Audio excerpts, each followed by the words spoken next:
Hiya, it's me again. I'm back. So today I thought I'd just sort of jump in to do a little video of my top tips to achieve a great bake. Okay, so let's just dive straight into tip one, is to get a good recipe. Now this will be, when you start, this will be trial and error.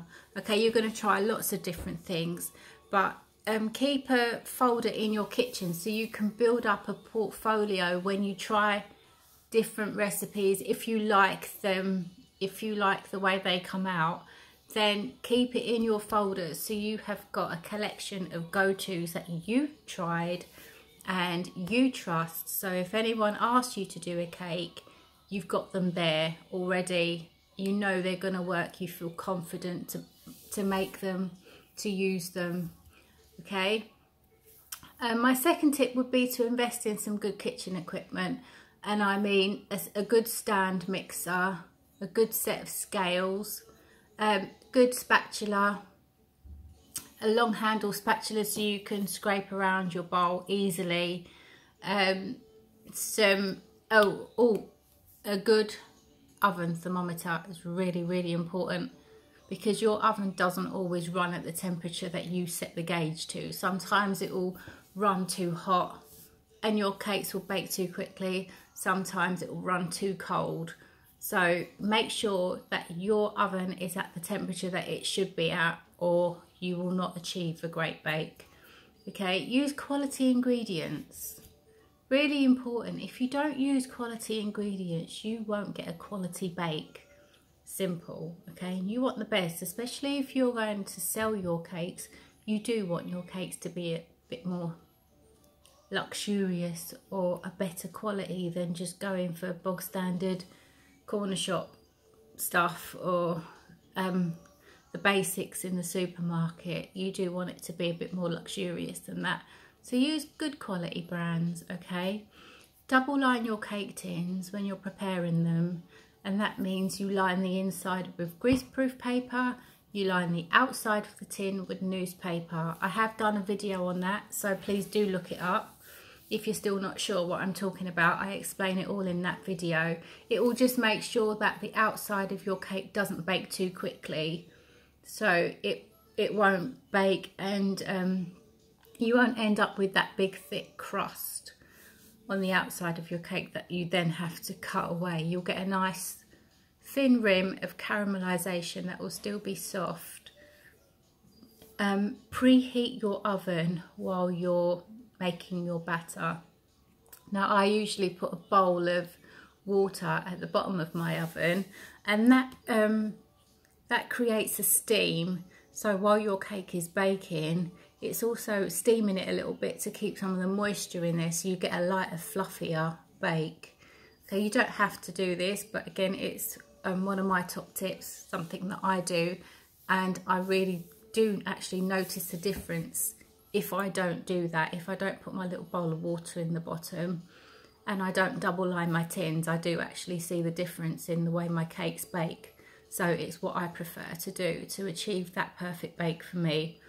Okay, when you beat the butter and the sugar, which is called the creaming stage, make sure that you do it really well. You want that butter to go from yellow, the colour it comes out of the packet, to a really light, fluffy, almost buttercream colour.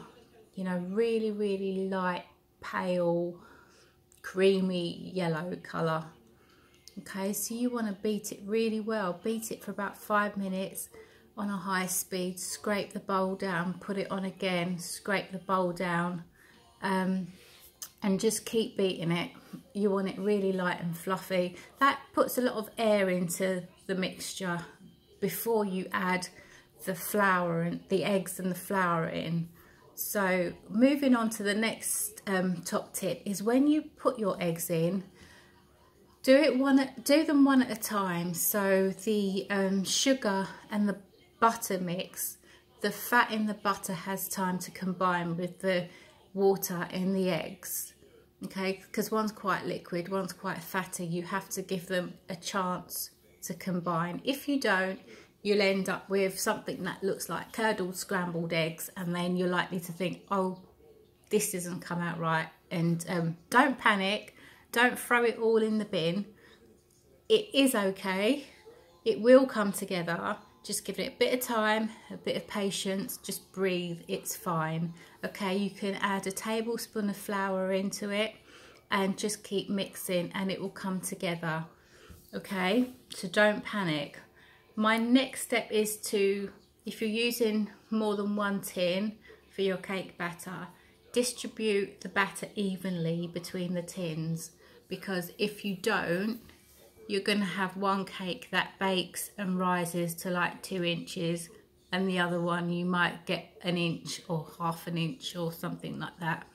And the one with less batter will bake quicker than the other one, and you'll end up with one biscuit layer and one that's too thick, and you won't be able, you see where I'm going, you won't be able to layer them because you'll just have uneven layers. Okay, don't open the oven while your cake is baking. Put it in, set the timer, walk away. Okay, don't be tempted to go, oh, is it baked yet? Open the oven, I'll just check. Don't do that, because your cake will just sink. It will just flop and you'll have to start again. It's a waste of ingredients, a waste of your time.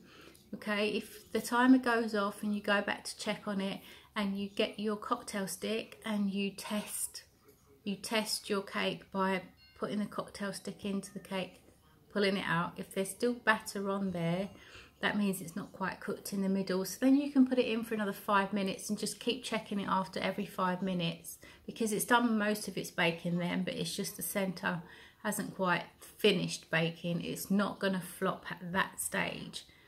But don't be tempted to open your oven before your timer goes off, because you'll be heading for disaster.